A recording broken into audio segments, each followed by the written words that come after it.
Hey guys, it's Randy Ritchie on behalf of Premier Pro Wrestling, and this is our series of shorts, Native American wrestlers you should know in commemoration of Native American Heritage Month here in the United States. Today I'm going to talk about Isis the Amazon.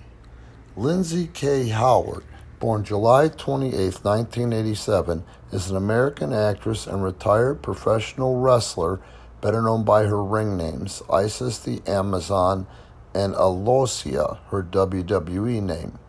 In 2013, Guinness World Records certified her as being the tallest actress in a leading role.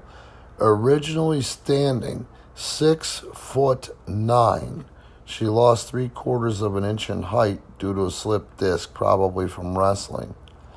She was born in Walnut Creek, California. She played for the Rocking Thunder at Rocking High School in Rockland, California. Not Rocking, sorry guys.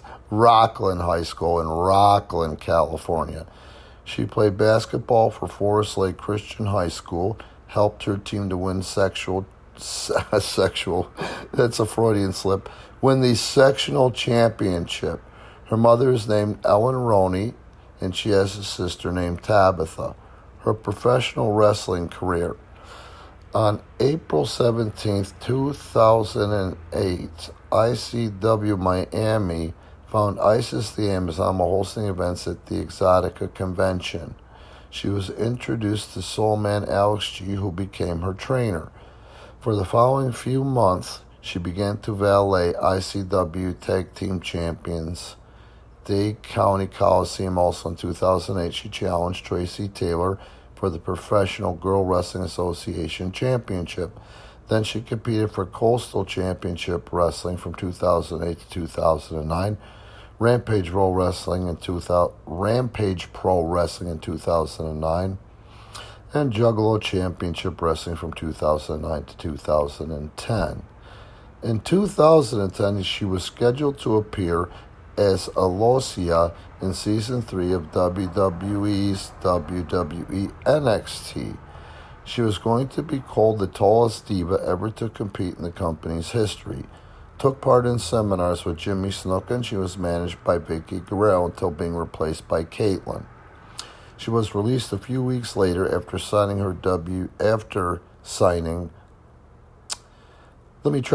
She was released a few weeks after her signing after WWE discovered erotic photos taken of her online. In 2011, she completed in Absolute Intense Wrestling, Total Nonstop Action Wrestling in February, and then the National Wrestling Alliance Signature Pro Wrestling in May, and she retired from pro wrestling in 2011.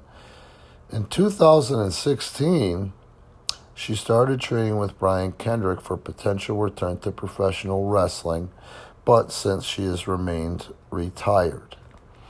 And I'm going to go ahead and tell you some of her other appearances. Lindsay Hayward appeared as herself in the TLC miniseries My Giant Life, where the show concentrated on her reuniting with her father and her difficulties doing normal things like clothes shopping, flying in a plane, or getting acting jobs. During Season 2 of My Giant Life, Hayward stated that she would eventually return to pro wrestling, and she also said that she hopes to perform at a WrestleMania one day.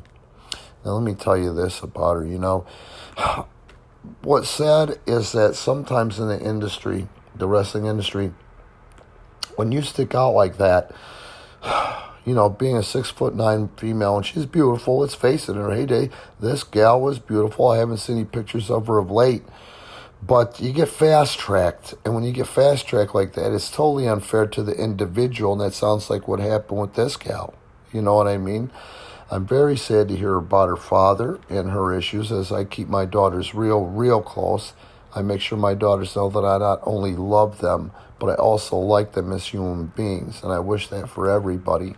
But I'll tell you, a step in the right direction for her was reaching out to Brian Kendrick for training, because I don't think that you could get any better than that. I don't know how she was approached, or if she approached Brian or Spanky. I like to call him straight out. But let me tell you, that's a guy that could really, in my opinion, the most underused guys as far as agents and training wrestlers goes today would be number one Number one and A and number one B. Number one A would be Homicide. Number one B would be Kendrick. And those are guys that have so much to offer the wrestling industry, and the new guys, and gals, and they're so well traveled. But anyway, I'm not even going to go near that stuff with erotic pictures. I also don't think that, even though they're publicly traded, that was entirely fair, to let her go for something like that, even though they're a company that's worried about image. But the bottom line with World Wrestling Entertainment is they're the only place to make a legitimate living, a full-time living, and possible millionaire lifestyle, so they can pretty much do what they want. But anyway, hope you guys are enjoying these. I sure am. I remember hearing about this girl, but I never delved down deep in there. And it sounds obviously like she has a lot of heart. And the fact that she tried to keep going with a herniated disc, or losing 3/4 of an inch of height, just being able to move at that size with that type of injury, man. She's got all the mad props from me that I can muster. All right, guys, in the description, I'll go ahead and put her wiki link and the ways that you can support Premier Pro Wrestling, Pro Wrestling Tees, PPW Live, and, of course, PPW on Patreon. At the very least, be cool, like and subscribe, and note that there's no YouTube commercials on these.